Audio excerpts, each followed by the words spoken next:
ನನ್ಗೊಂದು ಮಾತೇಳು, ನಿನ್ ಲೈಫಲ್ಲಿ ಸಕ್ಸಸ್ಫುಲ್ ಆಗೋಕೆ ಇನ್ನೆಷ್ಟು ದಿನ ಆರಾಮಾಗಿರ್ತೀಯ? ಒಂದಿನ ಆರಾಮಾಗಿ, ಒಂದು ವಾರ, ಒಂದು ತಿಂಗಳು ಆರಾಮಾಗಿ ಹೀಗೆ ಇದ್ರೆ ನಿನ್ಗೆ ಗ್ಯಾರಂಟಿ ಇದೆಯಾ ನಿನ್ ಲೈಫಲ್ಲಿ ಸಕ್ಸಸ್ಫುಲ್ ಆಗ್ತೀನಿ ಅನ್ಸುತ್ತಾ? ಇನ್ನೆಷ್ಟು ಟೈಮ್ ಹೀಗೆ ಇದ್ದು ಬಿಡ್ತೀಯಾ? ನಿನ್ನನ್ನ ನೀನೇ ಕೇಳ್ಕೊ.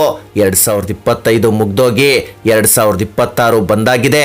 ಏನ್ ಮಾಡಿದೀನಿ ಅಂತ ಯೋಚಿಸು. ನಾನು ಯಾಕೆ ಇಷ್ಟೊಂದು ಟೈಮ್ ಪಾಸ್ ಮಾಡ್ತಿದ್ದೀನಿ? ಓದನ್ನ ಪೋಸ್ಟ್ಪೋನ್ ಮಾಡ್ತಾನೆ ಇದ್ದೀನಿ. ನಾಳೆ ಓದೋಣ, ನಾಳಿದ್ದು ಓದೋಣ ಅಂದ್ಕೊಂಡೆ. ಈಗ ಎಕ್ಸಾಮ್ ಹತ್ರ ಬಂದೇ ಬಿಡ್ತು. ನೀನು ಹೀಗೆ ಇದ್ರೆ ಮುಂದೆ ಒಂದಿನ ಬರುತ್ತೆ, ಈಗ ಟೈಮ್ ಇದೆ, ಮುಂದೆ ಓದ್ತೀನಿ ಅನ್ನೋ ಡೈಲಾಗ್ ಹೋಗಿ ಎಕ್ಸಾಮ್ ಬಂದೇ ಬಿಡ್ತು. ಏನು ಓದ್ಲಿ ಗೊತ್ತಾಗ್ತಿಲ್ಲ, ಟೈಮ್ ಬೇರೆ ಇಲ್ಲ ಅನ್ನೋ ಪರಿಸ್ಥಿತಿ ದೂರ ಇಲ್ಲ. ಇದನ್ನ ಯೋಚಿಸಿದೀಯಾ? ನಿನ್ ಮುಂದೆ ಈಗ ಸದ್ಯಕ್ಕಿರೋ ಗುರಿ ಚೆನ್ನಾಗಿ ಓದೋದು. ಈಗಲೂ ಟೈಮ್ ಇದೆ, ಅವಕಾಶ ಇದೆ, ಮರಿಬೇಡ. ಈಗಲೂ ತುಂಬಾ ಸ್ಟೂಡೆಂಟ್ಸ್ ಇದ್ದಾರೆ. ಟೈಮ್ ಇದ್ರು ಆ ಟೈಮ್ ವೇಸ್ಟ್ ಮಾಡ್ಕೊಂಡು ಮುಂದೆ ನೋಡೋಣ ಬಿಡು ಅನ್ನೋರು, ಅಂದಿರೋರು ಈಗ ಯಾವ ರೀತಿ ರಿಗ್ರೆಟ್ ಪಡ್ತಿದ್ದಾರೆ ಅನ್ನೋದನ್ನ ನಿನ್ನ ಅಕ್ಕ ಪಕ್ಕನೇ ಇದ್ದಾರೆ ನೋಡು. ಈ 15ರಿಂದ 25 ವಯಸ್ಸು ಕಲಿಯೋ ವಯಸ್ಸು.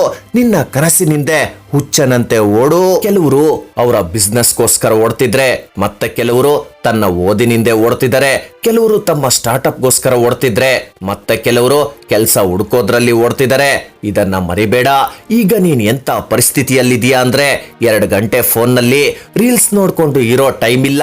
ನೀನ್ ಆರಾಮಾಗಿ ಇರಬೇಕು ಅನ್ಕೊಂಡಿರೋ ಅಷ್ಟು ಟೈಮ್ನ ಬುಕ್ ಮುಂದೆ ಹಾಕು. ಏನೋ ಒಂದು ಮಾಡು, ಏನಾದ್ರೂ ಕಲಿ, ಮುಂದೆ ನಿನ್ ಲೈಫ್ನೇ ಬದಲಾಯಿಸೋ ನಿರ್ಧಾರನ ಈಗ ತಗೋ. ಅಸ್ಲಿಗೆ ಫೋನ್ನಲ್ಲಿ ಏನನ್ನ ಹುಡುಕ್ತಿರ್ತೀಯ? ಎಕ್ಸಾಮ್ ಮುಗಿಯೋವರೆಗೂ ಆ ಫೋನ್ನ ಸೈಡ್ಗಿಡು.